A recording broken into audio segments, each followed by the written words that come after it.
दोस्तों, बिहार में विधानसभा चुनाव से पहले विपक्षी नेता एकजुट खड़े हुए नजर आ रहे हैं। चाहे वो तेजस्वी यादव हो, असदुद्दीन ओवैसी हो, राहुल गांधी हो या फिर बाकी नेता हो, वो एक प्लेटफॉर्म पर खड़े हुए नजर आ रहे हैं। दरअसल आपको बता दें कि बिहार में चुनाव से पहले इलेक्शन कमीशन का नोटिस है कि वो न्यू वोटर लिस्ट जारी करने वाले हैं, सुधार करने वाले हैं और स्पेशल इंटेंसिव रिव्यू होने वाला है। अब इस मुद्दे को लेकर सभी नेता एक साथ खड़े हुए दिखाई दे रहे हैं। आपके सामने हम इस वीडियो में तेजस्वी यादव का बयान रखेंगे। तेजस्वी यादव नई वोटर लिस्ट को लेकर क्या कहते हुए नजर आ रहे हैं, कैसे उन्होंने इस मुद्दे को बताया कि ये बिहार के जनता के वोट देने के अधिकारों को छीनने का मतलब है। इसके अलावा असदुद्दीन ओवैसी ने बताया कि कैसे ये एनआरसी की जा रही है, बिहार के अंदर अनऑफिशियल एनआरसी की जा रही है। इसके अलावा ममता बनर्जी या उनकी पार्टी ने क्या स्टेटमेंट दिया है बिहार में न्यू वोटर लिस्ट को लेकर, विस्तार से हम आपके सामने रखेंगे और भारतीय जनता पार्टी या इलेक्शन कमीशन का क्या मानना है। सबसे पहले शुरुआत करते हैं हम इलेक्शन कमीशन के उस स्टेटमेंट से जब वो प्रेस कॉन्फ्रेंस करके 24 जून को ये बताते हैं कि बिहार में वो क्यों नई वोटर लिस्ट बनाना चाहते हैं। आपको बता दें कि 24 जून को जारी बयान में चुनाव आयोग ने कहा कि बिहार में वोटर लिस्ट को लेकर स्पेशल इंटेंसिव रिवीजन किया जाएगा। इसके जरिए ये सुनिश्चित किया जाएगा कि सभी योग्य नागरिकों के नाम वोटर लिस्ट में हो ताकि वो मतदान के अपने हक का इस्तेमाल कर सके। लिस्ट में कोई ऐसा व्यक्ति ना हो जो वोट देने योग्य ना हो। साथ ही चुनाव आयोग ने कहा है कि इसके लिए लिस्ट में नाम जोड़े जाएंगे और जिनकी पुष्टि ना हो सकेगी वो नाम लिस्ट से हटा दिए जाएंगे।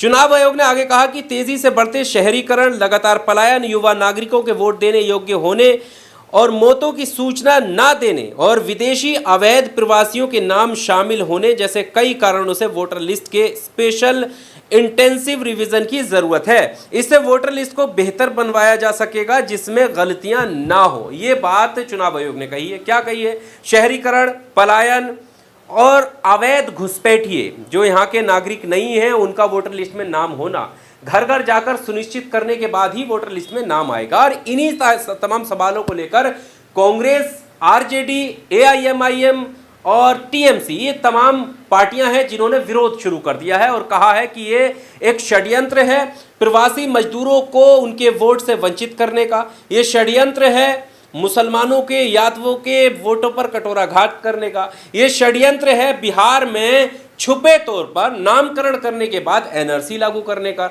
यानी एनआरसी जिसका विरोध हुआ था वो अब इलेक्शन कमीशन का सहारा लेकर बिहार में करना चाह रहे हैं। ये इन विपक्षी दलों के आरोप हैं।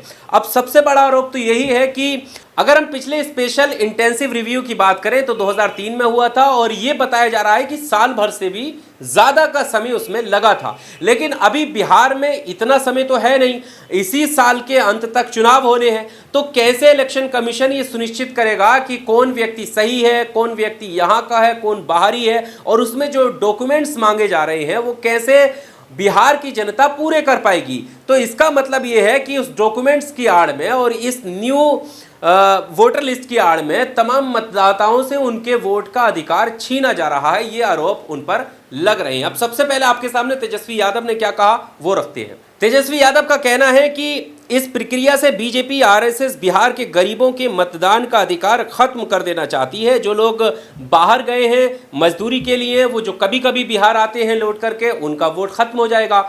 उन्होंने कहा कि कैसे कोई डॉक्यूमेंट्स इस मॉनसून सीजन में कैसे रख पाएगा और कितने बाढ़ प्रभावित एरिया हैं जिनके डॉक्यूमेंट्स नहीं है वो कैसे दे पाएंगे। इसका मतलब यह है कि वो वोट ही नहीं कर पाएंगे। ये तमाम आरोप उन्होंने लगाए। आपके सामने अब असदुद्दीन ओवैसी ने क्या कुछ कहा वो रख देते हैं। एआईएमआईएम प्रमुख और हैदराबाद से सांसद असदुद्दीन ओवैसी ने कहा है कि इस प्रक्रिया का नतीजा ये होगा कि बिहार के गरीबों की बड़ी संख्या को वोटर लिस्ट से बाहर कर दिया जाएगा। उन्होंने आगे कहा कि लोगों के पास दस्तावेज कहां से आएंगे ये साबित करने के लिए कि वो अपनी जगह सही है और उनका नाम जो है वोटर लिस्ट में होना चाहिए।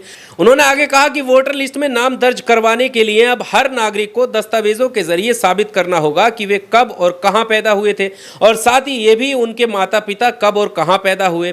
ओवैसी ने आगे कहा कि विश्वसनीय अनुमानों के अनुसार भी केवल 3/4 जन्म ही पंजीकृत होते हैं। ज्यादातर सरकारी कागजों में भारी गलतियां होती हैं। बाढ़ प्रभावित सीमांचल क्षेत्र के लोग सबसे गरीब हैं। ऐसे में उनसे ये अपेक्षा करना कि उनके पास अपने माता पिता के दस्तावेज होंगे एक क्रूर मजाक है। असदुद्दीन ओवैसी ने दस्तावेजों की इकट्ठा करने को लेकर सवाल उठाए हैं और साथ ही साथ उन्होंने एक बात और कही जो हम आपके सामने रख देते हैं कि निर्वाचन आयोग बिहार में गुप्त तरीके से एनआरसी यानी राष्ट्रीय नागरिकता रजिस्टर लागू कर रहा है। गुप्त तरीके से एनआरसी लागू हो रही है। यही बात कांग्रेस की नेता सुप्रिया श्रीनेत ने भी कही और कहा कि ये नामकरण करके एनआरसी का बिहार में लागू किया जा रहा है, बिहार में दस्तावेज मांगे जा रहे हैं। उन्होंने तो यहां तक कहा कि जो प्रधानमंत्री अपनी डिग्री नहीं दिखा पा रहा है वो प्रधानमंत्री लोगों से उनकी नागरिक होने के यानी उनकी नागरिकता के सबूत मांग रहा है। कितना भद्दा मजाक है ये लोगों से, इस तरह के उन्होंने आरोप लगाए। उन्होंने ये भी आरोप लगाया, सुप्रिया श्रीनेत ने कहा कि ये कैसे संभव है और अचानक से ये कैसे याद आ गई कि हमें जो है वो न्यू वोटर लिस्ट तैयार करनी है। इससे पहले जो 3 महीने पहले सर्वे हुआ था तब उन्हें ये बात क्यों नहीं समझ में आई कि हमें नई वोटर लिस्ट ही तैयार करनी पड़ेगी। ये तमाम गंभीर सवाल उठाए और साथ ही साथ ये भी उन्होंने कहा कि इसका सिर्फ सीधा साधा एक ही मतलब है, उनको वोट देने के अधिकार से दूर रखा जाए और उनके वोट देने के अधिकार पर षड्यंत्र रचा जा रहा है। सुप्रिया श्रीनेत ने ऐसा कहा है। अब ममता बनर्जी और उनकी पार्टी की तरफ से क्या स्टेटमेंट है ये हम आपके सामने रख देते हैं। पश्चिम बंगाल की सत्तारूढ़ तृणमूल कांग्रेस की सांसद सगारिका घोष ने कहा है कि चुनाव आयोग के माध्यम से बीजेपी विपक्ष को निशाना बनाने की कोशिश कर रही है। उन्होंने कहा है कि यह मामला सबसे पहले टीएमसी प्रमुख और पश्चिम बंगाल की मुख्यमंत्री ममता बनर्जी ने उठाया था। उन्होंने दावा किया कि चुनाव आयोग ने बिहार विधानसभा से पहले वोटर लिस्ट में संशोधन की बात की है, लेकिन असल में इसका निशाना बंगाल है। सगारिका घोष ने कहा कि चुनाव आयोग के अधिकारी घर घर जाकर हर वोटर की जांच करेंगे और इसके बाद सभी मतदाता लिस्ट बदल दिए जाएंगे। यानी उन्हें भी ये डर है कि इसके बाद अगला नंबर जो है वो बंगाल का है। उन्होंने कहा है कि असल निशाना जो बंगाल में है। अब सवाल यही है कि आखिर ऐसी क्या वजह है जो नई वोटर लिस्ट तैयार की जा रही है और जो समय इसमें लगता है वो समय तो उतना है भी नहीं और यही सवाल विपक्ष उठाता हुआ दिखाई दे रहा है। तो आपको क्या लगता है, क्योंकि बहुत सारे लोगों के मन में ये संदेह है कि जैसे लोकसभा चुनावों में जो लिस्ट में चेंज हुए थे, वोट काटे गए थे, कुछ नाम जोड़े गए थे और उसके बाद जब रिसर्च हुई और सामने आया तो पता चला कि किन किन एरियो पर ज़्यादा वोट कटे और कहां कहां पर किस तरह का प्रदर्शन बीजेपी का रहा। तो ये महज एक इत्तेफाक ही रहा होगा, क्योंकि न्यूज़ लॉन्ड्री ने इस रिपोर्ट को साझा किया था, छापा था और कहा था उनके इन्वेस्टिगेशन में ये चीज़ निकलकर सामने आई थी कि जहां पर सबसे ज़्यादा वोट कटे उन एरियो में दलित और मुस्लिम बहुल्य आबादी थी।